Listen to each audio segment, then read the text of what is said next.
then look for the operators, who are doing some business in those markets and potentially invest with them.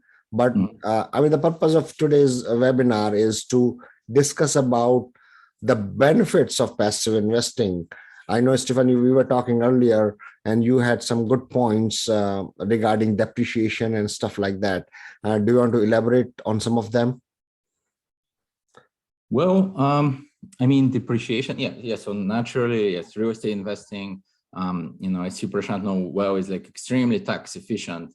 As far as, generally, if you have, let's say, cash flow in terms of like cap rate to interest rate spread, call it, and then you have a given cash flow of a property, and you're able to generally erase like a lot of the let's say the tax that you would have on that cash flow, with depreciation. So that's a significant benefit. But then from there, it comes to like those various more advanced techniques like cost segregation and so forth. And now, yes, so it's definitely important for passive investors to look for sponsors who are perhaps doing cost segregation studies on their project. I'm actually doing a cost segregation study on a joint venture project I'm doing right now, and we just went on and we are doing like cost segregation study just to essentially, like have like significant deduction on our taxes like the same year. So that's, that applies, like has like a bigger, like even bigger impact on like real estate professional status and so forth. But overall, like I would say it's very important to not only speak to your CPA, but speak to like more advanced tax professionals, like, even like Brett Swartz and people like that who do like even deferred sales trust is a great benefit for passive investors that applies to real estate, it applies to stocks, it applies to cryptocurrencies in the event you have a big enough position that you want to sell. And that's something I actually recommended to a friend of mine who works at Google, where, okay, one can do a DST even on a stock sale, that is, let's say, of a significant value. So that is, so those are like very big tax benefits. Now from there, like I would say those are some that apply to more the passive side. And I wanted to briefly mention, Prashant, actually on what I think like people should, which markets maybe people should invest in when they pick sponsors to it, if that's okay. We have all the years. That's why you are here for, Stefan. Absolutely, yeah. Yeah, so it's very interesting right now, like, because like people are concerned about the recession, so it's very interesting. So the one interesting thing is if we take like the big picture across countries, so there is the thing that is called the scans economies. So the scans economies, those are they're small open economies that are commodity exporters that have independent central banks, where their central banks cut interest rates during the 2014-2016 commodity crunch. Those are Sweden, Canada, Australia, Norway, and New Zealand. So those countries, they're like in very different geographies, but they share those same components, and they happen to have very overvalued real estate. So that's like, to some, like I did a podcast in Canada actually, and like people there, are really concerned. Okay, like Canada real estate is very expensive, right? And as some of you may have heard, and so all those countries, they do share this trait of having very overvalued real estate compared to their fundamentals. It's a function of central bank policies of cutting rates very well. So they're like very much, I would say, comparatively at risk in the event of like other like macroeconomic drivers changing right now, such as the yield curve inversion that happened and consumer sentiment dropping, sort of this kind of recession triggers. Now, recession is not always paired with real estate drop, by the way, just can't calm people down. In fact, most of the times it's not. Like more often there's no real estate drop during a recession, but it's still like an interesting consideration. So the scans economies is one thing to watch. So Canada and Australia and so forth. Now in the US, which are like some of the markets that are more at risk. So the first one to watch, and I've spoken on this about before, is Idaho. So Idaho is, in multiple sources between Florida Atlantic University, Moody's Analytics study, my own study that I have at Realty Quant, and perhaps the fourth one, I'm not remembering the name, the most overvalued city in the US, this market cycle, is Boise in Idaho. And that's like based on fundamentals of income, usually only income, but my study is income, population, housing supply. Yeah. And so Idaho is one market to be a little bit cautious about, I would say.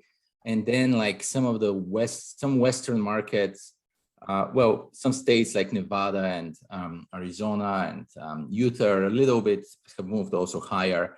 And there's like some increased valuations with inflation in Florida and Texas, not to super concerning levels, but relatively speaking.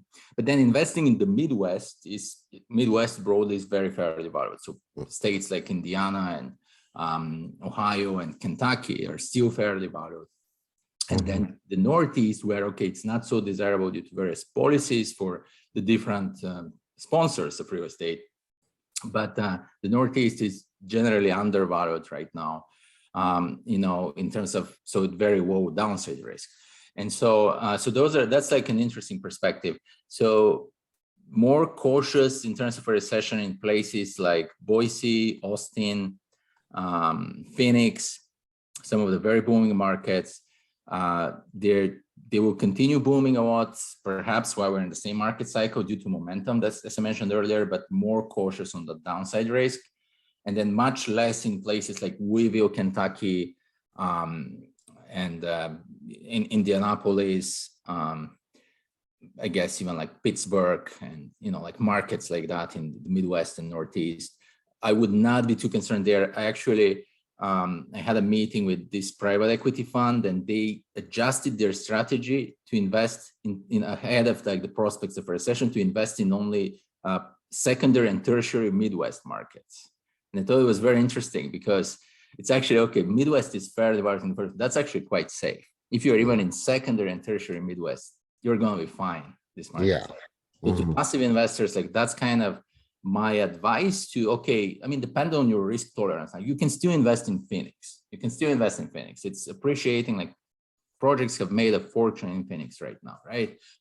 So it's appreciating a lot, but just to be aware of like the simultaneous downside risk you have there. So just kind of based on your risk tolerance. Now you need to have the exact data, obviously. And like I said, realtyquant.com is one place for that. And you can look up like you can look up some more general studies by Bloomberg Economics, Moody's Analytics, and other, you know, other like bigger companies. But yes, just being aware of market valuation and being aware of downside risk in some of those Western and a little bit Southern markets. So that's the current situation. Like if you're in California, let's say, and you want to invest in California or buy a house in California or invest in a syndication in California, well, it's actually fairly valued right now. If you're investing in San Francisco, it's undervalued. Now that's due to its weak fundamentals as well, right? Because there's like all the issues with COVID, and it went deeper undervalued with COVID. But in a way, assuming like, unless it drops on the fundamentals themselves, which is possible, that actually happened in San Francisco, dropping on the access to fundamentals is not likely there.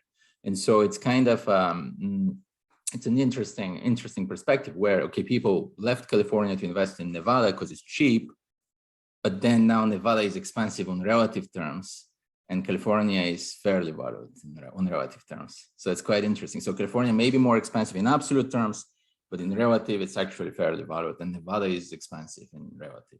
And so that's kind of like the consideration, I think, when picking a market, that you know, like some of the very trendy, very booming markets, you know, I would perhaps stay away in the event of considering like yield curve inversion and that, and just kind of perhaps invest with sponsors who are more inclined to, you know, like I mentioned, like markets like Louisville, Kentucky, Indianapolis, and yeah, places like that. Awesome.